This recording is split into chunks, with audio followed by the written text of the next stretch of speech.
ক্ষেত, লাউ ক্ষেত, বেগুন ক্ষেত, মূলা ক্ষেত, পেঁপে ক্ষেত, এগুলোর মধ্যে আমরা গ্রামেগঞ্জে এখনো দেখি ক্ষেতের মাঝে একটা বাঁশ, একটা গাইডা, এই বাঁশের ভিতরে আবার সিরা পাঞ্জাবি পরাইয়া এরকম দুইটা হাতার মতন করে বাঁশ দিয়া মাথার মধ্যে একটা আইচা দিয়া দেয়, দেখছেন নি? দেয় তো দেয়, এটা আবার কালিমাইটা রাখে, দেখেন নাই? আচ্ছা, এটা কেন দিছে কোন? এই তো সবাই বলছে মুখ লাগবে দেখা, মানে মুখ লাগবে, এটা অর্থ হইল নজর লাগবে দেখা। কি লাগবে? নজর থেকে বাঁচানোর জন্য টমেটো ক্ষেতের মধ্যে আপনি এরকম বাঁশ গাড়লেন, আবার ভূতের মতন বানায় দিলেন, টমেটো ক্ষেত বাঁচাইলেন, অথচ নিজের সন্তানটারে মানুষের নজরের মধ্যে লাগাই দেওয়ার জন্য মোবাইলে ছবি তুলে ফেসবুকে পোস্ট করে দিলেন। দেখেন লাভ আর ক্ষতি কি? একটা কিতাব আছে, মেশকাত জামাতে পড়ানো হয়, শরহে আকায়েত নাসাফি। এই কিতাব আলহামদুলিল্লাহ আমরা পড়ছি ফরিদাবাদ মাঠে মুফতি ইমাদউদ্দিন সাহেব হুজুরের কাছে। এটার মধ্যে আসে আন-নাজরু হাক্কুন, নজর হইল সত্য। কোনো মানুষ যদি কোনো মানুষের দিকে খারাপ নজর দিয়ে তাকায়, এই নজর এফেক্টিভ করে পড়ে যায়। কোনো মানুষ যদি কোনো মানুষের দিকে ভালো নজর দিয়ে তাকায়, তখন এই নজরের এক প্রভাবে মানুষ আল্লাহওয়ালা হয়ে যায়। বলেন না সুবহান আল্লাহ। এখন এই যে আপনার সন্তানটারে আপনি ছাইড়া দিলেন মোবাইলে ছবি তুলে, যার সন্তান হয় না 15 বছর যাবৎ একজনে দেখছে, আরেকজনে দেখে কয়, ইস রে রহিমের এমন একটা পোলা হয়েছে চাঁদের মতন, এমন মোটা তাজা, পুরা কুমড়ার মতন দেখা যায়। এই যে করতেছে, আপনার বাচ্চার উপরে এফেক্ট পড়তেছে। পরের দিন থেকে বাচ্চার পাতলা বেগানা শুরু, আর থামে না। এখন আপনি কি করবেন? ওই মুখারবান মান্দার মুফতি মাসুম হাফেজ মাসুম সাহেবের কাছে গেছেন, হুজুর এই নেন পানির বোতলে পানি ভরে ফু দেন। কেন? বাচ্চাটা হওয়ার পর থেকে একটু কান্না থামে না, শুধু পায়খানা করে। তো বাচ্চা হওয়ার পর থেকে যে পায়খানা করে, বমি করে, ঘুমায় না, এটা তো বাচ্চার দোষ না, আপনার ভুলের কারণে হয়েছে। আপনার বাচ্চাটা আপনি নজর লাগাই দিয়েছেন অন্য মানুষের দিকে। এই ভুল আমরা করি। তাহলে 1 নাম্বার কাজ মোবাইলে ছবি তুলে ফেসবুকে পোস্ট করা নয়। 1 নাম্বার কাজ হলো বাচ্চা দুনিয়াতে আসবার পর ডান কানে আজান, বাম কানে একামত দেওয়া। ছেলে হইলে ডান কানে আজান, বাম কানে একামত, মিষ্টি খাওয়াইবেন। মেয়ে হইলে কাউরে জানাইবেন না, মুখ কালা করে রাখবেন। কারা কারা তারা হাত তোলেন। একজনে ভাব হইতে লইছিল, কে কষ্ট লাগে মেয়ে হইলে? মানে ছেলে হইলে 5 লাখ পাইলাম, মেয়ে হইলে 5 লাখ গেল না ভাই। কিছু কিছু মানুষের মন খারাপ, কিরে ভাই মন খারাপ কে? 5 লাখ গেল। কেন? মাইয়া হইছে। আর ছেলে বলে শুধু লাফাই, কিরে ভাই তো খুশি, 5 লাখ পাইলাম, মানে যৌতুক পাইলাম। রসুল বলেছেন, এই যে আমরা যে মুখ খালা করি, 1450 বছর আগে আল্লাহ কোরআনে জানাই দিয়েছেন, وَإِذَا بُشِّرَ أَحَدُهُم بِالْأُنثَى ظَلَّ وَجْهُهُ مُسْوَدًّا وَهُوَ كَظِيمٌ। যখন নাকি তাদেরকে কন্যা সন্তানের সুসংবাদ দেয়া হয়, তখন তাদের মুখটা কালো হয়ে যায় এবং তাদের মধ্যে রাগ রাগ, গোসা গোসা ভাব হয়ে যায়। তাহলে 1 নাম্বার কাজ কি? আল্লাহ রাসূলের সাহাবী হযরত উবাইদুল্লাহ ইবনে আবি রাফি রাদিয়াল্লাহু তাআলা আনহু তিনি বলেন, আল্লাহ রসুলের কন্যা ফাতেমা জোহরা রাদিয়াল্লাহু তাআলা আনহা যখন হাসান রাদিয়াল্লাহু তাআলা আনহুকে জন্ম দিলেন, আমি দেখলাম আল্লাহ রসুল হাসানকে এরকম করে কোলের মধ্যে নিয়া নামাজের সময় যেভাবে আজান দেওয়া হয়, নামাজের আজানের মতন হাসানের কানের মধ্যে তিনি আজান দিয়েছেন। সন্তানের কানে আজান দেওয়া। আবু দাউদ শরীফের 5105 নম্বর হাদিসের মধ্যে আসছে, عن عبيد الله بن أبي رافع رضي الله تعالى عنه أنه قال رأيت رسول الله صلى الله عليه وسلم أذن في أذن الحسن بن علي حين ولدته فاطمة بالصلاة। উবাইদুল্লাহ ইবনে আবি রাফি বলেন, আমি আল্লাহর রাসূলকে দেখলাম হাসানকে কোলে নিয়ে তিনি নামাজের সময় যেভাবে আজান দেওয়া হয়, হাসানের কানের মধ্যে যেভাবে তিনি আজান দিলেন। তাহলে বোঝা যায় সন্তান দুনিয়াতে আসবার পর 1 নাম্বার কাজ হলো সন্তানের কানের মধ্যে আজান দেওয়া। ছেলে হলেও আজান দিবেন, একামত দিবেন, মেয়ে হলেও আজান একামত দিবেন। কারা কারা 2টা হাত আল্লাহকে তুলে দেখায় দেন না সবাই? লিল্লাহে তাকবীর, লিল্লাহে তাকবীর। ছেলে হলেও আজান, মেয়ে হলেও আজান। পারবেন তো আমলটা করতে ইনশাআল্লাহ। আমি আগেই বলছি, আমি কোনো কিচ্ছা কাহিনী বলবো না, প্রত্যেকটা হাদিস দলিল ভিত্তিক বলে বলে সামনের দিকে যাব। নাম্বার 2, একটা সন্তান দুনিয়াতে আসবার পর তাহনিক করানো। আমার সাথে আরবি শব্দটা বলেন, কি করানো? বলেন। তাহনিক করানো, বলেন তাহনিক করানো। দেখেন মুখে বলতে কষ্ট হইতেছে, আমল যে করি না এই জন্য পারি না। তাহনিক কাকে বলে দেখেন, মনে করেন আপনার নাতি হবে অথবা ছেলে হবে, এই ছেলে দুনিয়াতে আসার আগে আপনি কোনো আলেমের কাছে যাইবেন, আপনি আনাস সাহেব হুজুরের কাছে যাইবেন, অথবা এই ভোলার অঞ্চলের বড় কোন হুজুরের কাছে যাইবেন, মাসুম সাহেবের কাছে যাইবেন, যাইয়া হুজুরে বলবেন, হুজুর আমার তো নাতি হবে ছেলে হবে, আপনি এই খেজুরটা চাবায়া দেন, চিবাইয়া দেন। এই দেখেন অনেকগুলো আদা, এরকম কোনো একটা আদা না, এরকম কোনো একটা খেজুরের অংশ হুজুর আস্তে করে বিচিটা বের করে অথবা খেজুরটাকে সুন্দর করে ছিঁড়ে হুজুর এই খেজুরটা চাবাই দিবে। চাবাই দেওয়ার পরে এই খেজুরটা আপনি বাড়ির মধ্যে রাখবেন। রাখার পরে কি করবেন খেয়াল করেন, বাচ্চা যখন দুনিয়াতে আসবে, বাচ্চা যখন দুনিয়াতে আসার পরে কান্নাকাটি করা শুরু করছে, এই বাচ্চার মুখের মধ্যে ডানু দুধ, নিডু দুধ, ল্যাকটোজেন 1, ল্যাকটোজেন 2 এই সমস্ত কোনো দুধ টুধ না দিয়া ওই যে আলেমের চিবানো খেজুরের অংশটা বাচ্চার জিহ্বার, এদিক তাকান, এই যে দেখেন বাচ্চার জিহ্বার মাঝখানে এই খেজুরটা দিবেন। আপনি বলতে পারেন হুজুর বাচ্চা তো গিলতে পারবো না, আমিও জানি গিলতে পারবো না, রসুলও জানে গিলতে পারবে না। কাজটা কি হবে, এই বাচ্চার জিহ্বার থেকে যে পানি আছে লাগানো, খেজুরের সাথে যে লালা লাগছে, থুতু লাগছে, এই বাচ্চার মুখের থুতু আর ওই যে মাসুম সাহেবের মুখের থুতু একসাথে লাইগা যে রসটা পেটের মধ্যে যাবে, রসুল বলে এরকম রস আর পানি যার পেটের মধ্যে যাবে এই সন্তান কোনোদিনও তাসলিমা নাসলিন হবে না। চিৎকার দিয়ে বলেন না সুবহানাল্লাহ। তাহলে এই আমলটা করার চেষ্টা করা, আমলটার নাম হলো তাহনিক করানো। কত বাবাই তো আসি বলবেন হুজুর আগে তো হুনি না, এটা আবার কি কর না কর, কিন্তু রসুলের একটা সুন্নত ছিল। বুখারী শরীফের 3909 নম্বর হাদিসের মধ্যে আসছে, রসুলের একজন মহিলা সাহাবিয়া, তার নাম হলো আসমা রাদিয়াল্লাহু তাআলা আনহা, তিনি বলেন আমার সন্তান আব্দুল্লাহ বিন জুবাইর যখন দুনিয়ার মধ্যে আসলো, আমি আমার এই সন্তানটা কোলের মধ্যে নিয়ে মদিনা শরীফে রসুলের কাছে গেলাম। রসুলের কাছে যাইয়া যখন এই বাচ্চাটাকে রসুলের কোলের মধ্যে দিলাম, আল্লাহ রসুল বাচ্চাটাকে কোলের মধ্যে এরকম করে সুন্দর করে শোয়ায় রাখছে, আর আমার বলে যাও একটু খেজুর নিয়ে আসো। আমি খেজুর আনলাম, রসুল এই খেজুরটা সুন্দর করে চাবাইয়া দিলেন। এরপরে আল্লাহ রসুল এই খেজুরটা বাচ্চার মুখের মধ্যে দিলেন। তিনি বলেন আমার বাচ্চার মুখের মধ্যে দুনিয়ার কোনো খাদ্য খাবার আগে পৌঁছে নাই, সর্বপ্রথম প্রিয় নবীজি লালা মোবারক পৌঁছেছে। সুবহানাল্লাহ জোরে বলেন। আন আসমা আন্নাহা হামালাত বিআবদিল্লাহ ইবনে জুবাইর রাদিয়াল্লাহু তাআলা আন, আসমা রাদিয়াল্লাহু তাআলা আনহা তিনি বলেন আমার সন্তান আব্দুল্লাহ বিন জুবাইর রাদিয়াল্লাহু তাআলা আনহু যখন তিনি জন্মগ্রহণ করলো, আমি আসন্ন সন্তান প্রসবা, আমি মক্কা থেকে হিজরত করে আমি যখন মদিনার মধ্যে চলে গেলাম, ফাতাইতুল মাদিনা ফানাজালতু বিকুবা, মদিনার মধ্যে একটা মসজিদ আছে, মসজিদটার নাম হলো মসজিদে কুবা। এই মসজিদে কুবার কাছাকাছি যাই আমি বসে গেলাম। সেই জায়গার মধ্যে আমার সন্তান আব্দুল্লাহ বিন জুবাইর সে জন্মগ্রহণ করলো।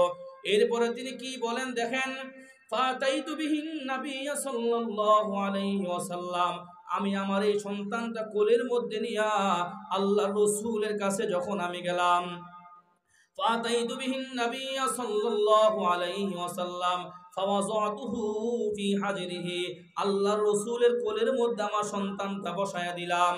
ফাওয়াযাতুহু ফি হাজরিহি সুম্মা দাআ বিতামরাতিন, আল্লাহর রাসূল বলল একটা খেজুর নিয়ে আসো।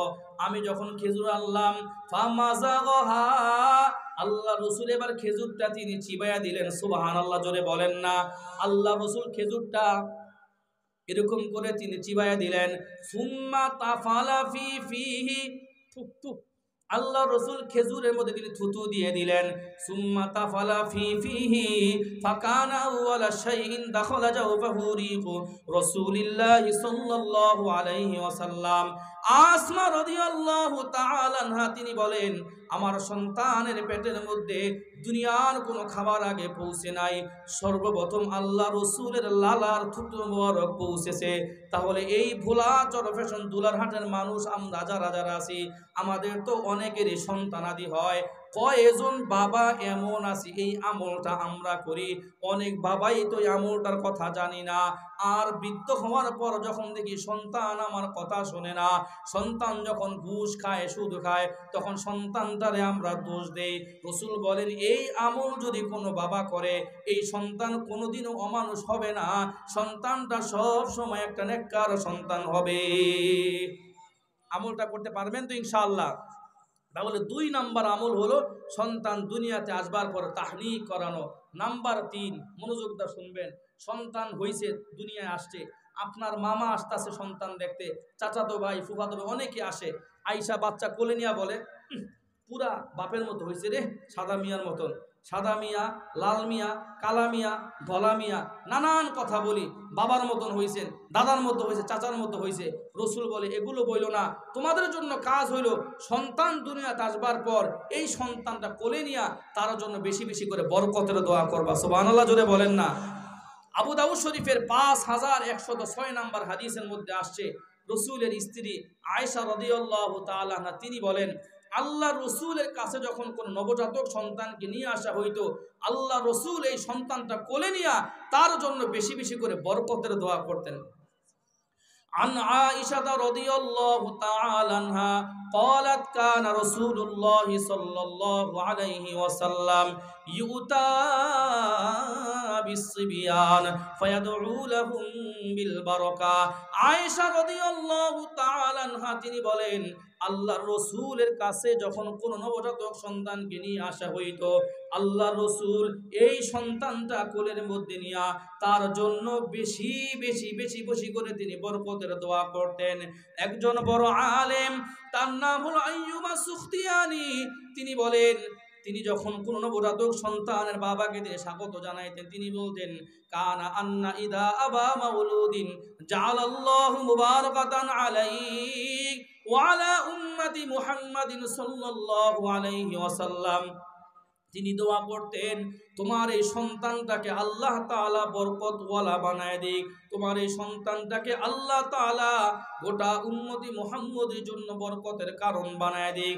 তাহলে আমরা বাবা যারা আছি, আমাদের সন্তান আমার কাছে এই জিনিসটা পাও না, ও বাবা আপনি আমার জন্য বেশি বেশি বেশি বেশি করে বরকতের দোয়া করবেন, আপনি আমার জন্য বেশি বেশি করে আলেম হওয়ার জন্য দোয়া করবেন, আপনি আমার জন্য বেশি বেশি করে বড় কিছু যেন হইতে পারি এই দোয়াটা করবেন। এই দোয়া করতে পারবো তো ইনশাল্লাহ? সবাই বলেন না, পারবেন নি? যারাই দেখতে যাইবেন বাচ্চা কোলে নিয়ে দোয়া করবেন, আল্লাহ তারে আপনি আমাদের ভোলার ওই যে বড় আলেম ছিল তাবলীগের মুরব্বী মাওলানা আবুল ফাতা সাহেবের মতন বানায় দেন, মাওলানা ইঞ্জিনিয়ার ডাক্তার ওই যে প্রফেসর আব্দুল মান্নান সাহেবের মতন বানায় দেন, আল্লাহ আল্লাহ মাহমুদ শফি সাহেবের মতন বানায় দেন, জুনায়েদ বাবুনগরীর মতন বানায় দেন, আনাস সাহেবের মতন বানায় দেন। এরকম দোয়া বাচ্চারে কোলে নিয়ে বেশি বেশি বেশি বেশি করে করা, এই দোয়া আমরা অনেক বাবাই করি না। এই কথা কোন ঠিক কি ঠিক না? এই জন্য পোলাও ভাই মানুষের মতন মানুষ হয় না। তাহলে 3 নাম্বার কাজ হলো সন্তানের জন্য বেশি বেশি করে বরকতের দোয়া করা। নাম্বার 4, সন্তানের জন্য ভালো একটা নাম রাখা। বলেন কি রাখা?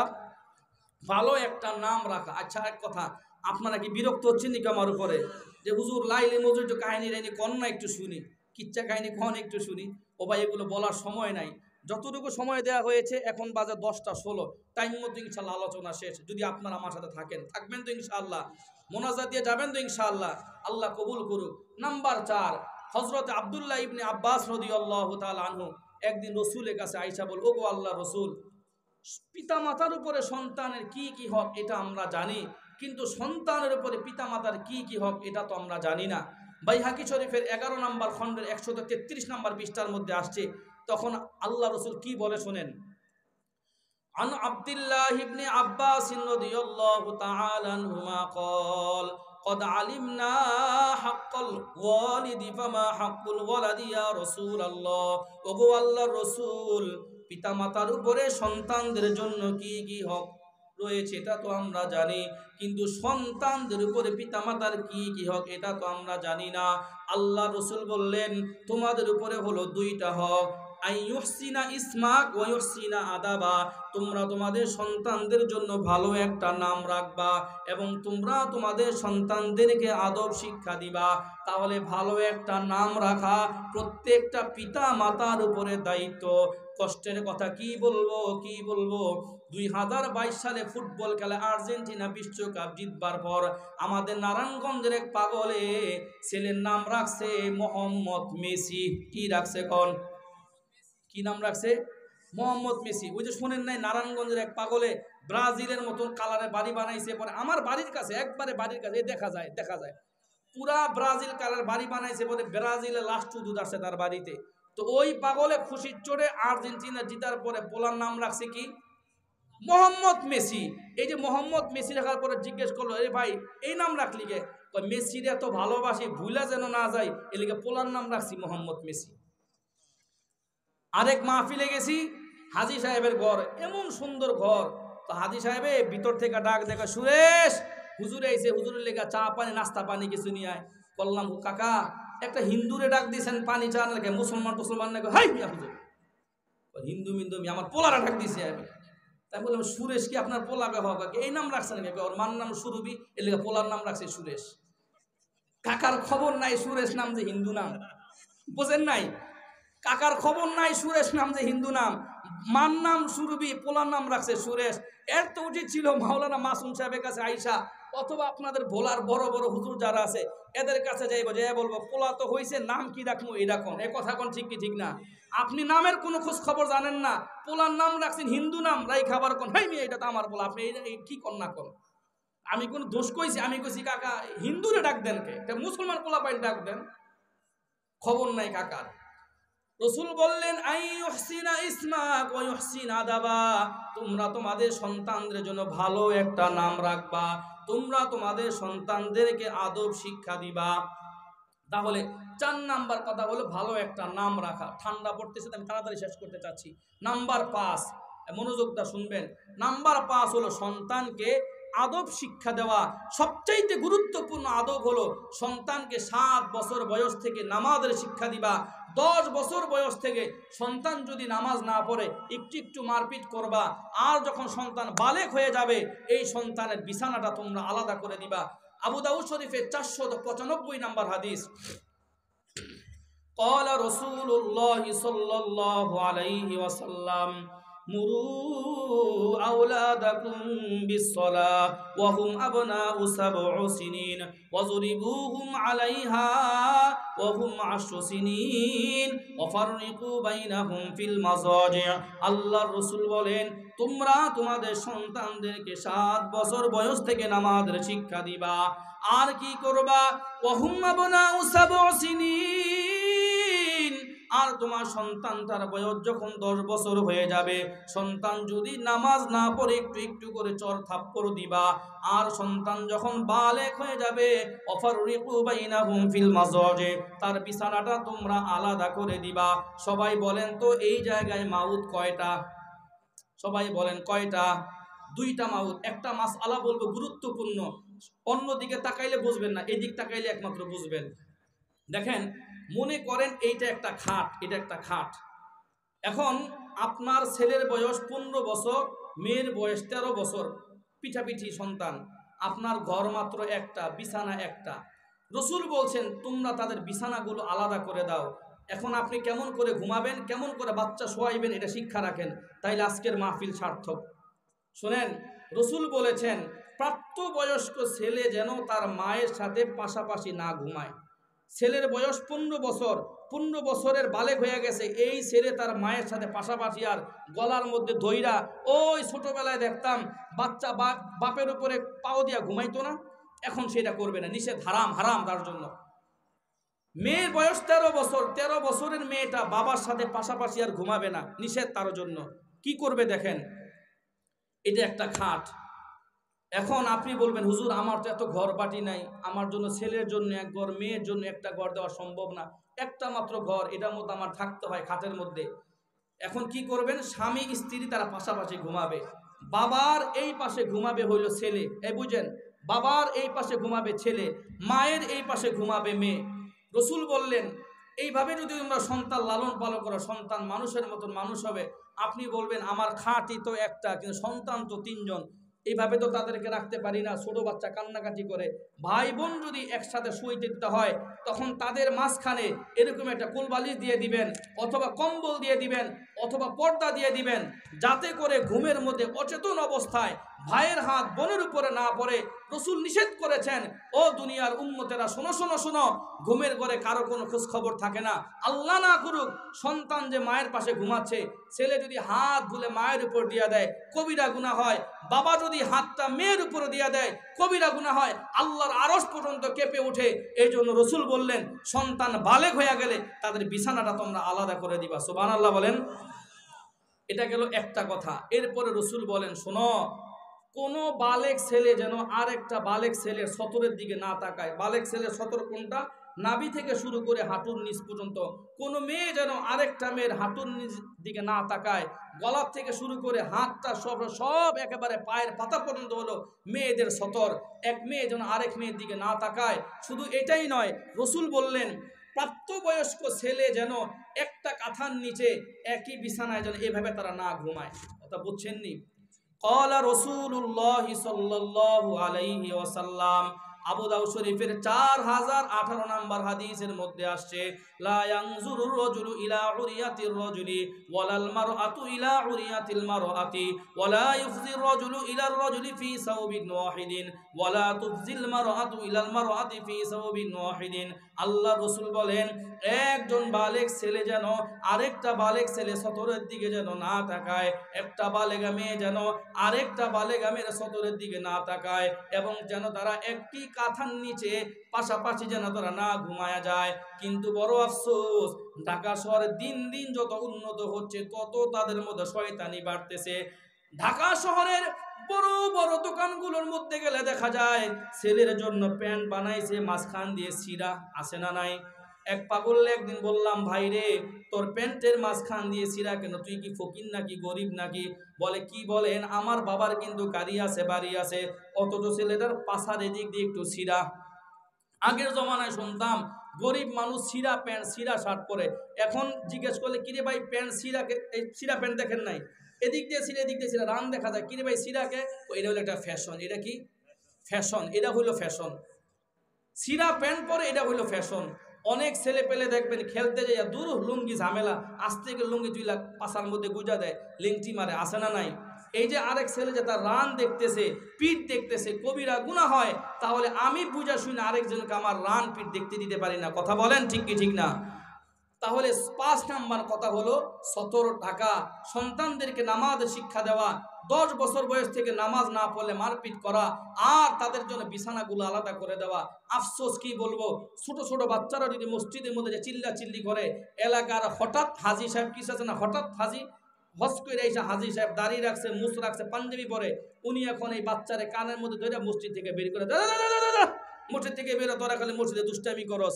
আমি জিজ্ঞেস করি, হাজি কাকা, ছোট বাচ্চারা যে মসজিদ থেকে বের করে দিলেন, এই বাচ্চা তো মন্দিরের মধ্যে যায় নাই, এই বাচ্চা আছে মসজিদের মধ্যে, কোন কারণে ছোট বাচ্চারা আপনি মসজিদ থেকে বের করে দিলেন? চিৎকার দিয়ে বলেন, কথা ঠিক কি ঠিক না? তাহলে কথায় কথা ছোট বাচ্চাদেরকে বকাঝকা করে মসজিদ থেকে আমরা বের করে দিব না। আল্লাহ আমাদেরকে বুঝার তৌফিক দান করুক, বলেন আমিন। নাম্বার 7, রসুল বলেছেন, তোমরা তোমাদের সন্তানদেরকে একত্ববাদ শিক্ষা দিবা। একত্ববাদ কাকে বলে বুঝেন? রসুলের সাহাবী হযরত আব্দুল্লাহ ইবনে আব্বাস একদিন রাস্তা দিয়ে হেঁটে হেঁটে যাচ্ছিলেন। রসুল তার ডাক দিছে, এই আব্দুল্লাহ দিকে আসো, আমি তোমারে কিছু বাক্য শিখাই দিব। এই বাক্যগুলো সবসময় মনের মধ্যে রাখবা, তুমি ভুলবা না। কি বাক্য? 1 নাম্বার হলো সব সময় আল্লাহকে স্মরণ রাখবা, আল্লাহর কাছে পাইবা, সাহায্য চাইবা আল্লাহর কাছে।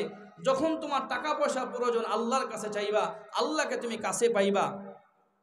তিরমিজি শরীফের 2516 নাম্বার হাদিসের মধ্যে আসছে, হযরত আব্দুল্লাহ ইবনে আব্বাস বলেন, আন আব্দুল্লাহ ইবনে আব্বাস রাদিয়াল্লাহু তাআলা আনহুমা قال, হযরত আব্দুল্লাহ ইবনে আব্বাস রাদিয়াল্লাহু তাআলা আনহুমা তিনি বলেন, আল্লাহর রাসূল একদিন আমাকে ডাক দিয়ে বলেন, ইয়া গোলাম ইন্নী উআল্লিমুকা কালিমাত, আমি তোমাকে কিছু কালিমা শিখায় দেই। 1 নম্বরে হলো ইহফাজিল্লাহ ইয়াহফাজুকা, তুমি সব সময় আল্লাহ তাআলাকে স্মরণ রাখবা, আল্লাহ তাআলাকে তুমি কাছে পাইবা। ইহফাজিল্লাহ ইয়াহফাজুকা ইহফাজিল্লাহ তাজিদহু তুজাহাক। সব সময় তুমি আল্লাহ তাআলাকে এমন আপন মনে করবা, বিপদে আপদে আল্লাহ তাআলাকেও তুমি আপন পাইবা। ইদা সাআলতা ফাসআলিল্লাহ, যখন তোমার সাহায্যের প্রয়োজন হয়, যখন তোমার কোনো কিছু চাওয়ার প্রয়োজন হয়, আল্লাহ তাআলার কাছে চাইবা। ওয়া ইদা ইসতাআনতা ফাসতাইন বিল্লাহ, আর যখন তোমার কোনো সাহায্যের প্রয়োজন হয় আল্লাহ তাআলার কাছে চাইবা। ওয়া'লাম, তুমি জেনে রাখো, আন্নাল উম্মাতা লাউ ইজতামাআত আলা আন ইয়ানফাউকা বিশাইইন লাম ইয়ানফাউকা ইল্লা বিশাইইন ক্বাদ কাতাবাহু আল্লাহু লাক ওয়া লাউ ইজতামাউ আলা আন ইয়াদুররুকা বিশাইইন লাম ইয়াদুররুকা ইল্লা বিশাইইন ক্বাদ কাতাবাহু আল্লাহু আলাইক। ও আব্দুল্লাহ ইবনে আব্বাস, তুমি মনে রাখবা, দুনিয়ার সবাই মিলে যদি তোমার কোনো উপকার করতে চায়, কেউ তোমার কোনো উপকার করতে পারবে না যদি আল্লাহ তাআলা না চান। দুনিয়ার সবাই মিলে যদি তোমার একটা ক্ষতি করতে চায়, কেউ ক্ষতি করতে পারবে না যদি আল্লাহ তাআলা না চান। সবাই এবার শাহাদাত আঙ্গুলটা উপরের দিকে তুলে বলেন তো, আমাদের বাঁচানোর মালিক কে? আর একটু জোরে বলেন না, কে? আমাদের মউত দেওয়ার মালিক কে? আল্লাহ পাক রব্বুল আলামিনের নবী এই বিষয়টা আব্দুল্লাহ ইবনে আব্বাসকে শিখাইছে। তুমি সব সময় আল্লাহ তাআলাকে আপন মনে করবা। আমরা ভুলার মানুষ যারা আছি, আমরা তো ইসলাম প্রিয়, আমরাও সব সময় আল্লাহ তাআলাকে আপন মনে করব। আল্লাহ তাআলা সেই তৌফিক দান করুন। চিৎকার দিয়ে বলেন না আমিন। নাম্বার 8, সন্তানদেরকে সম্পদ যখন দিবেন, সম্পদ সমান বন্টন করে দেওয়ার চেষ্টা করবেন। আপনার ছেলে, কথার কথা ধরেন 3 জন, এই যে আব্দুল করিম, আব্দুল রহিম, আব্দুল জলিল, 3টা সন্তান। আপনার জায়গা আছে এই দুলারহাট বাজারে 35% মেয়ে নাই। এখন আপনার এই 3 ছেলেরে আপনার জন্য উচিত হইল এই 11.5 একটু বেশি বেশি করে জায়গা লেখা দেওয়া। কিন্তু আপনি এটা না করে করলেন কি, ছোট পোলারা চালাক বেশি, পরে দিয়ে দিলেন 15%, বাদ বাকি 2 ছেলের দিলেন 10-10-20। রসুল এটা করতে নিষেধ করেছেন। এই রসুল কি করেছেন? নিষেধ করেছেন। কেন? একটা কথা শোনেন, আমরা তো এই যুগের মানুষ, আমাদের আগে 1450 বছর আগে রসুলের জমানায় প্যাঁচ লাগছে। রসুল বলেন, তোমরা সম্পদ এমনভাবে তোমরা বন্টন কইরো না। কথার কথা, আপনার বড় ছেলে আপনার খোঁজ খবর রাখে, পানের টাকা দেয়, চালের টাকা দেয়, হাসপাতালে নিয়ে যায়, আপনার স্ত্রী সব খোঁজ খবর রাখে। তো রসুল বলছেন, হ্যাঁ, যদি তোমার কোনো সন্তানকে বেশি সম্পদ দিতে চাও, কেন দিবেন, কি কারণে দিবেন? আপনি আপনার এই এলাকার ভোলার মধ্যে যে সবচেয়ে বড় আলেম অথবা এফতা বিভাগগুলোর মধ্যে কাগজের মধ্যে তামদিন লেখা, ওনাদের কাছে মাসআলা লেখা দিবেন, হুজুর আমার তো 3টা ছেলে, জায়গা আছে 35%, এক ছেলেরে 15 দিতে চাই, 2 ছেলেরে 10-10-20 দিতে চাই। এই কারণে 2 ছেলে কোনো খোঁজ খবর রাখে না। বড় ছেলে আমার চিকিৎসার টাকা দেয়, বড় বউ আমার রান্না বান্না করে খাওয়ায়, আমার ডাক্তারের কাছে নেয় বড় ছেলে, আমার পানের টাকা দেয় বড় ছেলে, পোশাক আশাকের টাকা দেয় বড় ছেলে। সমস্ত কিছু লেখা যখন হুজুরদের কাছে দিবেন, ওনারা যখন পরে মাসআলা বুঝা যদি অনুমতি দেয় তখন দিতে পারবেন, নতুবা দিলে আপনার সংসারের মধ্যে অশান্তি সৃষ্টি হবে। এগুলো হয় কি হয় না বলেন? সম্পদের কারণে ভাই ভাইয়ের সাথে যুগের পর যুগ কথা কয় না। এই কথা কোন ঠিক কি ঠিক না? বাবায় মারা গেছে, যেই ছেলেরে সম্পদ বেশি দিছে, আমি নিজে সাক্ষী, নারায়ণগঞ্জে একজনে মাত্র একটা ফ্ল্যাট বেশি দিছে, একটা ফ্ল্যাট এক ছেলেরে। ছোট ছেলে জিদ করে বলে, বাবার কবরও জিয়ারত করতে যাবো না। কয় কেন? তোমারে বাবাই পেয়েছে, তুমি যে কবর জিয়ারত করো। কন্যা নাউজুবিল্লাহ। একটা মাত্র ফ্ল্যাট বেশি দেওয়ার কারণে, 2 লক্ষ টাকা বেশি দেওয়ার কারণে সন্তানরা মুখ বেজার হয়ে যায়। আপনার জন্য কাজ কি রে বাবা, এই সম্পদ যখন বন্টন করবেন চেষ্টা করবেন সমবন্টন করতে।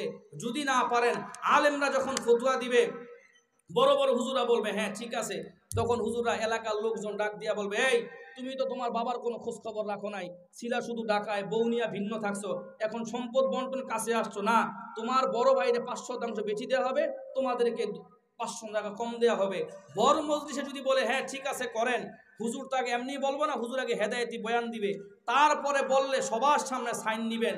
এটা আমরা করি না বিদায় দেখা যায় ভাইয়ে ভাইয়ে ঝগড়া বাঁধতে কথা পর্যন্ত কয় না। এই কথা কোন ঠিক কি ঠিক না? রসুলের জমানায় একজন নুরমান ইবনে বাশির উনি রসুলের কাছে আসে, আইসা বলে, ইয়া রসুল আল্লাহ, আপনি সাক্ষী থাকেন, আমার এই এই এই এই সম্পত্তিগুলো আমি বসিয়ে দিতে চাই। রসুল জিজ্ঞেস করলো, আচ্ছা ঠিক আছে, তুমি যে তাদের দিবা, তোমার অন্য অন্য সন্তান এগুলো দিছো কিনা? কয় না, দেই তো নাই। এখন আল্লাহ রসুল বলে, ডরায় গেছে রসুল, বলে এই আমার সাক্ষী বানাও না, সাক্ষী বানাও না।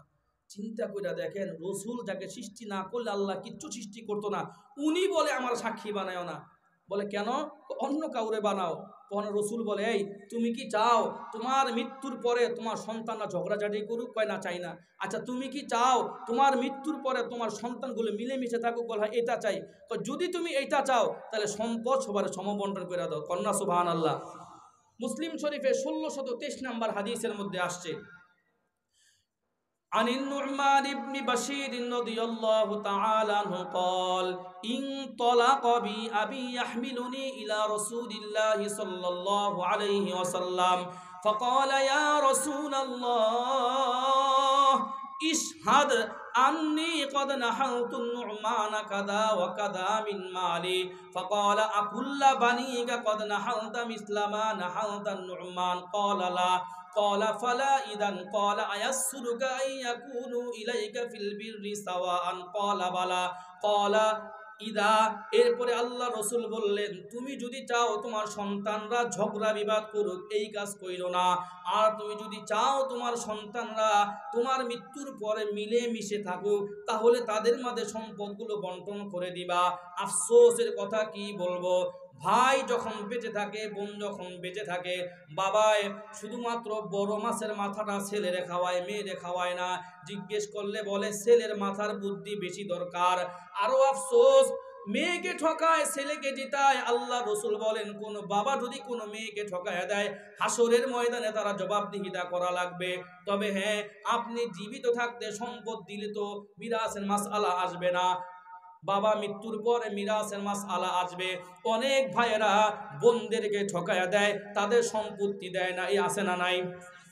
শুধুমাত্র বোনদেরকে বলে আসবি, যাবি, খেলবি, খাবি, কিন্তু সম্পদ চাবি না।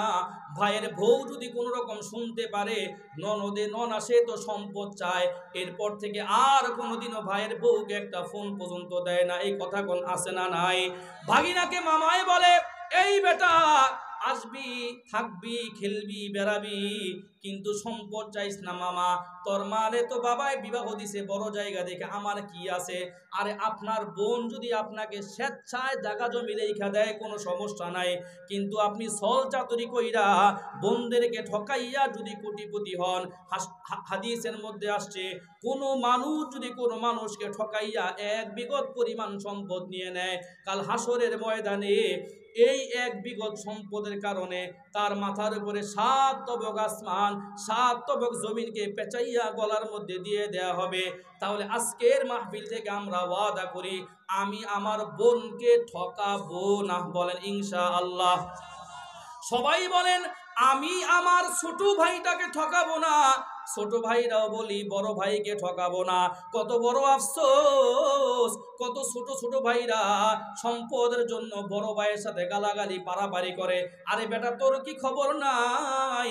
তোমার বাবা যখন মারা গিয়েছিল, এই বড় ভাইটাই তো তোমাকে হাতে ধইরা ধইরা স্কুলের মধ্যে নিয়ে যাইতো, মাদ্রাসার মধ্যে নিয়ে যাইতো। আজকে সামান্য সম্পদের কারণে দেখা যায় অনেক ছোট ভাইয়েরা বড় ভাইয়ের সাথে খারাপ আচরণ করে। আছে না নাই? জোরে বলেন। রাসূল বললেন, আল মুসলিমু আখুল মুসলিম, এক মুসলমান ভাই আরেক মুসলমানের ভাই। আমি এই হাদিস যখন আমার উস্তাদদের কাছে পড়েছি, উস্তাদরা বলে এটা তো হইল অন্য মুসলমানের ক্ষেত্রে, কিন্তু আপন ভাই বোন যারা থাকে তাদের ইজ্জত, তাদের সম্পর্ক আরো বেশি বোঝানো হয়, উলফত মহব্বত আরো বেশি বোঝানো হয়। আপন ভাই কোনোদিনও আপন ভাইকে সম্পদের জন্য মেরে ফেলতে পারে না। চিৎকার দিয়ে বলেন কথা ঠিক কি ঠিক না? তাহলে আজকে যে আমরা হাদিসটা শুনলাম, আমরা কোনোদিনও নিজের আপন বোনকে ঠকাবো না। চিৎকার দিয়ে বলেন ইনশাআল্লাহ। আচ্ছা, নাম্বার 9, আর মাত্র ভাই অল্প কয়েকটা আছে, 4টা আছে, শেষ করে দিই ইনশাআল্লাহ। শেষ পর্যন্ত শুনবেন তো ইনশাআল্লাহ? অল্প, আর অল্প সময়, 10-15 মিনিট আমার। হ্যাঁ, আল্লাহু আকবার। আল্লাহ যুবক ভাইদেরকে কবুল করুক, বলেন আমিন। এখন যুবকদের উদ্দেশ্যে একটা হাদিস শোনাবো। মুসনাদ আহমদের মধ্যে আসে, রাসূল বলেন, তোমার সন্তান যখন প্রাপ্তবয়স্ক হবে তাড়াতাড়ি করে পোলারে বিবাহ দিয়ে দিবা, কন্যা সুবহানাল্লাহ। তোমার মেয়ে যখন প্রাপ্তবয়স্ক হবে তাড়াতাড়ি করে তুমি তোমার মেয়েটাকে বিবাহ দিয়ে দাও। অনেক বাবা আছে মেয়েরে কি করে জানেন, মেট্রিক পাস করায়, এরপরে বলে ইন্টারে ভর্তি করায়, অনার্স শেষ করছে, মাস্টার্স শেষ করছে, এবার বাবাই মেয়েরে বলে মারে তোর তো মাস্টার্স পর্যন্ত পড়াইলাম, তুই এবার একটা সরকারি চাকরি খোঁজ, নিজের পায়ে নিজে দাঁড়া। আমার প্রশ্ন, এতদিন কার পায়ে দাঁড়ায় আসিল? এটা কোন বুঝেন নাই? মেয়ে যদি মাস্টার্সে পর নিজের পায়ে নিজে দাঁড়াইতে যে চাকরি খুঁজতে হয়, এতদিন কার পায়ে দাঁড়াইয়া ছিল? আপনি আপনার মেয়েটারে বুড়া বানাইলেন, আপনি আপনার ছেলেটারে সময় মতন বিবাহ করাইলেন না। আর যদি ছেলে কোনো জিনা করে, ইফটিজিং করে, বাবা হিসাবে আপনার হিসাব দিতে হবে। আপনি বলেন টাকা পয়সা নেই, খাইব কি, চলবো কি? অথচ ছেলের একটা মোবাইল কিনে দিয়েছেন 2.5 লক্ষ টাকা দামের, ছেলের হুন্ডা কিনে দিয়েছেন পালসার হুন্ডা দুলারহাট বাজার থেকে 3 লক্ষ টাকা দামের, আপনি বলেন ও কি করব? এই ভাই, ছেলেরে গুনার থেকে বাঁচানোর জন্য যদি একটা মেয়ে বিবাহ করে বাড়ির মধ্যে আনেন, এই মেয়েটার আপন মেয়ের মতো মনে করে কি একটু ভরণ পোষণ দিতে পারবেন না? রসুল হাদিসের মধ্যে বলেন, মুসনাদ আহমদের মধ্যে আসছে, ক্বালা রাসূলুল্লাহ সাল্লাল্লাহু আলাইহি ওয়াসাল্লাম ফাইদা বালাগা ফালইউযাওবিজুহু ওয়া ইন বালাগা লাম ইউযাওবিজুহু ফাআসাবা ইসমান ফাইন্নামা ইসমুহু আলা আবি। আল্লাহ রাসূল বলেন, যখন তোমাদের সন্তানরা প্রাপ্ত বয়স্ক হয়ে যাবে তখন তোমরা তোমাদের সন্তানটাকে তাড়াতাড়ি করে তোমরা বিবাহ দিয়ে দাও, এবং তোমরা তোমাদের মেয়েটাকে তাড়াতাড়ি করে বিবাহ দিয়ে দাও। এই হাদিসটা শুনবার পর যুবকরা একটু খুশি হবে, বলবে হুজুর তো বলছে তাড়াতাড়ি করে বিবাহ করানোর জন্য, কালকে যাইয়া বাবারে বলবা বিয়া করাও নাকে। কথা কোন ঠিক কিনা? বিবাহে যে বিবাহ করানোর জন্য বলবা, তুমি কাম কাজ করোনি, তুমি আজাইরা মানুষ ভাদাইমা খালে ঘুরবার খাও, বাপ মানে বিয়া করে দেখে তুমি একটু কাজ টাজ করো। এই জন্য আমরা ইসলাম মানি না বিদে আমাদের মধ্যে যত ফেতনা ফাসাদ, যত কষ্ট। আমার ছেলে নষ্ট হয়ে যায়, আমার মেয়ে নষ্ট হয়ে যায়। আল্লাহ আমাদেরকে ইসলাম বোঝার তৌফিক দান করুক, বলেন আমিন। নাম্বার 9, আপনার সন্তানের, নাম্বার 10, আপনার সন্তানের ভরণ পোষণের দায়িত্ব, আপনার সন্তানের খাওয়া পড়ার দায়িত্ব আপনার উপরে। আমরা অনেক মানুষ কি করি জানেন, নিজের ছেলে মেয়ে হয়েছে ঠিক, কিন্তু ছেলে মাদ্রাসার টাকায় চাইতে আসছে, আব্বু বেতন দেন, নানার থেকে নিয়ে আয়। নানার থেকে আনবো মানে? আমি দিতে পারবো না, তো মামার থেকে নিয়ে আয়। কিছু হইলে মামার বাড়ি নানার বাড়ি দেখায় দেয়। এরকম লোক নেতার পিছনে দৌড়ায়, হাতের মধ্যে 4টা আংটি, সাদা লুঙ্গি, সাদা জোতা পইরা, মানটা লাগাইয়া বিকালবেলা শুধু দৌড়ায়, আর ছেলে মেয়ের কোনো খোঁজ খবর রাখে না। আছে না নাই? উনি মদ গাঁজা ইয়াবা ফেন্সিডিল খায়, কিন্তু ছেলের মাদ্রাসার বেতন, মসজিদের বেতন দিতে চায় না। রাসূলুল্লাহ সাল্লাল্লাহু আলাইহি ওয়াসাল্লাম বলেন, আবু দাউদ শরীফের 1692 নাম্বার হাদিসের মধ্যে আসছে, কাফা বিল মারই ইসমান আই ইউযাইআ মান ইয়াকুত। কোন মানুষের গুনাহগার হওয়ার জন্য এতটুকুই যথেষ্ট, তার উপরে যারা যারা আছে অধীনস্থ, সে তাদের কোনো খোঁজ খবর রাখে না, সে ছেলেটার মাদ্রাসার বেতন দেয় না, ছেলেটার জন্য ভালো একটা সোয়েটার কিনে দেয় না, নিজের বউটাকে ভালো একটা 3 পিস কিনে দেয় না, নিজের বউটাকে মাঝে মাঝে সে ঘুরতে পর্যন্ত নেয় না, এদিক দিয়ে সে পরকীয়া প্রেম করে অন্য মেয়ের পিছনে সে টাকা পয়সা ভাগে। আসে না নাই? আবার কি করে, সে নেতার পিছনে দৌড়াইয়া দৌড়াইয়া টাকা পয়সা সব কিছু সে নষ্ট করে দেয়। আল্লাহ রাসূল বললেন, এরকম যারা করে তাদের জন্য কবিরা গুনাহ হয়। আজকে থেকে ওয়াদা করি, আমি আমার সন্তানকে অন্য মানুষের মুখাপেক্ষী করে দিব না। সবাই জোরে জোরে বলেন না ইনশাআল্লাহ। নাম্বার 10, আপনার মেয়েটাকে যখন আপনি বিবাহ দিবেন, বিবাহ দেওয়ার আগে মেয়ের থেকে একটু অনুমতি নেবেন, যে মারে তোরে আমি অমুক জায়গায় বিবাহ দিতে চাচ্ছি। অনেক বাপ আছে হঠাৎ করে বাজারে গেছে, মনে করেন দুলারহাট বাজারে গেছে, ঘটকে ধরছে, আব্দুল করিম মিয়া তোমার না মেয়ে আছে? আছে তো। বিবাহ দিবানি? কই দিমু তো, ভালো ছেলে পাইলে। একটা ছেলে আছে ইটালি থাকে। কই থাকে? ইটালি থাকে। মেয়ের বয়স হলো 15 বছর, মাত্র মহিলা মাদ্রাসায় ধরেন যে কুদুরি অথবা কিছু পড়ে বা 6-7-এ পড়ে, পাইলে বিবাহ দিমু তো। তো ঘটকে পটায় পটায় বাবার রাজি বেড়ে ফেলছে, তো খবর তো আর নাই। তো যেই ছেলের জন্য প্রস্তাব দিতেছে, ইটালির কথা শুই না, ছেলে ইটালি গেছে 20 বছর আগে। কয় বছর আগে? 20 বছর আগে ইটালি গেছে। যখন সে ইটালি গেছিল তখন তার বয়স চলে 25। কত? এখন কত? 45 বছরের পোলা। আর বাবা যে মেয়ের বিবাহ দিবে, বাবার বয়স হলো 47। কত? 47 আর 45। বাবার মধ্যে লুকসের লোভ ঢুকছে, পোলায় কি করে ইটালি থাকে, বাবাই কই থাকে ইটালি থাকে, ম্যাক্সিমাম দেখবেন বিদেশে ইউরোপে যেগুলো থাকে এগুলার ছাদের মধ্যে চুল নাই। কথা কোন ঠিক কি ঠিক না? টাক্কা মাথা, এই টাক্কা মাথারই করে কি জানেননি, দেশের মধ্যে আইসা কচি কচি মেয়েদেরকে বিবাহ করার জন্য চেষ্টা করে, আর এলাকার যুবক পোলা পায় নদী পাড়ে একলা একলা কান্দে, চাষাই মেয়ে করলো কি আর আমরা করলাম কি? বুঝেন নাই? চাষা মিয়া করলো কি আর আমরা করলাম কি? চাষা মিয়া তো গোল মেরে দিল আর আমরা তো কিছুই করতে পারলাম না। এখন এই যে আপনি বাবা হইয়া একটা মেয়েরে যে বুড়া বেটার কাছে বিয়া দিলেন, আপনার কিন্তু খবর আছে। এই হাদিস বলবো শুনলেন, রসুলের জমানার কথা বলবো, বানাই না কথা না। আপনার ঘরের মধ্যে বাতি জ্বলে, ফ্যান চলে, মোটর আছে, আপনি আপনার মেয়েরে বলবেন, রহিমা তরে যে আমি বিবাহ দিব লালমোহনে, যে ছেলের কাছে, ছেলেদের বাড়িতে কিন্তু বাতি আছে, মোটর আছে, আপনার পরিবার 3 জনের, আপনি পাগলামি কইরা মেয়েটার 10 জনওয়ালা পরিবারের বড় বউ বানায় দিয়েন না। এখন যে গরু, অনেক গোলার ধান দেখে মেয়েটারা যে বিবাহ দিছেন, মেয়ে যখন স্বামী বাড়িতে যাইয়া কাজকর্ম শেষ করতে পারে না, এখন ননদ খোটা দেয়, কই তুমি তো কিচ্ছু পারো না, কি শিক্ষা আসছো বাড়ির থেকে? আপনার মেয়ে, তুমি 3 জনের পরিবার, ও তো এত মানুষের রান্না রাঁধতে পারে না। এই কথা কোন ঠিক কি ঠিক না? আপনি রাখছেন মেয়েরে আদর কইরা বাতিওয়ালা, অর্থাৎ আপনার বাড়িতে কারেন্ট ছিল, বিয়া দিছেন ওই পটুয়াখালী চরের মধ্যে এমন জায়গায়, আই রে কুপির তেলও খুঁজতে পাওয়া যায় না। এখন মেয়ে তো কান্দে, বাবাই আমারে করলো কি? কোনো বাবা যদি কোনো মেয়ের সাথে এই ধরনের জুলুম করে, হাসরের ময়দানে বাবার আল্লাহর কাছে জবাবদিহিতা করতে হবে, কেন আপনি এরকম কাজ করলেন? আপনার মেয়ের বয়স 15 বছর, আপনি জামাই দেখবেন একটা 23-24 বছরের টাকরা টুকরা যুবক। কারণ কি? এই যে আপনি বুড়া বেটার কাছে মাইয়াটা বিবাহ দিলেন, মেয়েটা মাঝে মাঝে বলবে 21শে ফেব্রুয়ারিতে চলেন না একটু ঘুরে আসি। জামাই কইব, তোর এত কালের জায়গায় ঘুরতে মন চায়, যা বাই চুপ করে বইয়া থাক, চাচার তো ঘুরার শখ না। এই কথা কোন ঠিক কি ঠিক না? বউ জামাইরে বলে, চলেন না একটু বিদেশ, এই কক্সবাজারে ঘুরতে যাই। বেশি কথা বলে কিন্তু উষ্টামু, এত ঘোরাঘুরি করে না, হ্যাঁ চুপ করে বইয়া থাক। বউ মাঝে মাঝে চায়, আরে আমার জামাই একটা বৃহস্পতিবারে গোলাপ ফুল হাদিয়া দিত, অথবা ফুল টুল দিত। চাচা মিয়ার মধ্যে ফিনিক্স নাই, চাচা মিয়া তার একটা ভালো 3 পিস কিনে দেয় না। অথচ চাচা মিয়া দুলারহাট বাজারে যাইয়া যখন বাজার করতে যায়, অন্য মেয়ে যখন সেন্ট মেল লাগাইয়া হাঁটে, নাকে গ্রান্দা টান্দা, হারে জান্নাতের হুড় যাইতে চাইটা। এইটা দেখেন কোন অবস্থা। আপনার জন্য কাজ হলো, এই যে ফিলিংস নাই, রসুল তার স্ত্রীদেরকে নিয়ে মাঝে মাঝে ঘুরতে যাইতেন, অথচ আপনি নিজের বউটা নিয়ে ঘুরতে পর্যন্ত যান না। রসুল মাঝে মাঝে তার স্ত্রীদেরকে হাদিয়া দিতেন, আপনি আপনার বউটারে কিছু হাদিয়া দেন না। রসুল মাঝে মাঝে স্ত্রীদেরকে সুগন্ধি হাদিয়া দিতেন, আপনি আপনার বউটার একটা গোলাপ ফুল পর্যন্ত হাদিয়া দেন না। এই ঘুরতে নিলে কোনো গুনাহ আছে? বউ নিয়ে যদি একটু আপনি ঘুরতে যান, কোনো গুনাহ আছে? কোনো গুনাহ নাই, আপনি এটা করেন না। রসুলের জমানায় এক পেস লাগছে, মুসনাদে আহমদের হাদিসের মধ্যে আসছে, এক মেয়ে রসুলের কাছে দরবারে আইসা এমন কান্না, আম্মাজান আয়েশা সিদ্দিকের কাছে কাঁদতে কাঁদতে কাঁদতে কাঁদতে শেষ। জিজ্ঞেস করে, তুমি কাঁদো কেন? কই, কাঁদি এই জন্য, আমার বাবা আমারে আমার চাচাতো ভাইয়ের সাথে বিবাহ দিছে। বিবাহ তো দিছে ঠিক, কিন্তু এই বিবাহের মধ্যে আমার মত ছিল না, আমার সাথে তার মনের মিল হয় না, আমার এই সংসারে ভাল লাগে না। পেস লাগছে কতশো বছর আগে, 1450 বছর আগে। ইন্না আবি যাওয়াজানি মিন ইবনি আখিহি ওয়া আনা কারিহাতুন।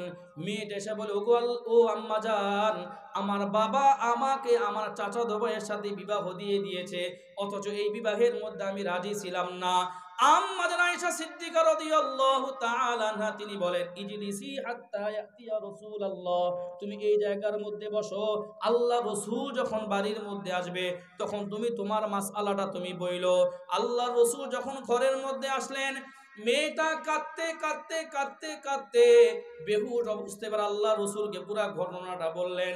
আল্লাহ রসুল বললেন, তুমি যদি চাও এই মুহূর্তে আমি তোমার বিবাহটা ভেঙে দিতে পারি, আর তুমি যদি চাও এই বিবাহটা কোনো রকম মনের মধ্যে কষ্ট নিয়ে চাচাতো ভাইয়ের সাথে সংসার কইরা যাওয়ার জন্য, সেটাও তুমি করতে পারো, আমি তোমার জন্য বরকতের দোয়া করে দিব। এই মেয়েটা অনেকক্ষণ পর্যন্ত মাথাটা নিচা কইরা মনের দুঃখে কাঁদতে কাঁদতে এবার মাথাটা তুলছে। মাথা তুলে বলে, কদ আজাজতু মা সনা আবি, ওগো আল্লাহ রসুল, আমার বাবা যে কাজটা করেছে এটা আমি মেনে নিলাম। তবে আপনার কাছে এই প্রশ্নটা করার একটা কারণ হইল, দুনিয়ার কোনো মেয়ে যেন বিবাহ সময় যেন তাদের বিবাহের ক্ষেত্রে যেন অনুমতির একটা বিষয় যেন থাকে, হুটহাট কইরা যেন মেয়েটাকে বিবাহ দিয়ে দেয়া না হয়। একটা মেয়ের যেন মতামত যেন থাকে, মেয়ের যেন ইজিনের বিষয়টা যেন থাকে। আমাদের মেয়ে যাদের যাদের ঘরে আল্লাহ তাআলা দিয়েছে, ও বাবা আমি আপনার পায়ের মধ্যে হাত দিয়ে বলি, আমার মা খালারা হইল 10টা বোন, আলহামদুলিল্লাহ আপন 10টা বোন। আমার নানা আমার মা খালাদের 10টা বোনদেরকে নারায়ণগঞ্জের মধ্যে বিবাহ দিয়েছে। শুধু তাই নয়, নারায়ণগঞ্জের ফতুল্লা থানার মধ্যে আমার নানা 10টা মেয়েকে বিবাহ দিছে। আমার মা বলে, আমার মা এখনো বলে, আমাদের বোনদেরকে যখন আমার বাবা বিবাহ দিছে, আমার নানা কোনো ফাঁক ফকর না রাইখা আমার খালাদেরকে ডাইকা ডাইকা বলছে, কথা কথা রাবেয়া খালা আমার 4 নাম্বার খালা, আমার মা 3 নাম্বার, বলে রাবেয়া তরে বিয়া দিমু আর্মির কাছে, আমার 4 নাম্বার খালু আর্মি। ডাইরেক্ট বলছে সরকারি চাকরি করে, বাসার মধ্যে 6 মাস থাকবো 6 মাস থাকবো না, তবে তুই কিন্তু জামাই পাবি আর্মি, বিয়া করবি বিয়া পাবি, বসবি টসবি নি। যখন খালারা মত দিছে আলহামদুলিল্লাহ, তরে কিন্তু ব্যবসায়ীর লোকে বিয়া দিব, থাকবি বসবি, যখন আলহামদুলিল্লাহ। প্রত্যেকটা মেয়ের আমার নানা পুরা ডিটেলস বইলা বইলা মেয়েদেরকে বিবাহ দিছে। এটার কারণ ছিল আমার নানা ছোটবেলা থেকে নারায়ণগঞ্জের আমলাপাড়ার বড় হুজুর যারা ছিল তাদের সাথে সম্পর্ক ছিল, কন্যা আলহামদুলিল্লাহ। এই কাজটা আমরা করি না বিদায় আমার মেয়ে দেখা যায় সংসার ভাঙা যায়, সংসারের মধ্যে এখন অশান্তি হয় কি হয় না জোরে বলেন। তাহলে মেয়েদেরকে একটু অনুমতি নিবেন, মারে তোরে এমন এমন জায়গায় বিবাহ দিতে তুই রাজি আছিস কিনা বল, তারপরে কোনো সমস্যা নেই। আল্লাহ বুঝার তৌফিক দান করে বলেন আমিন।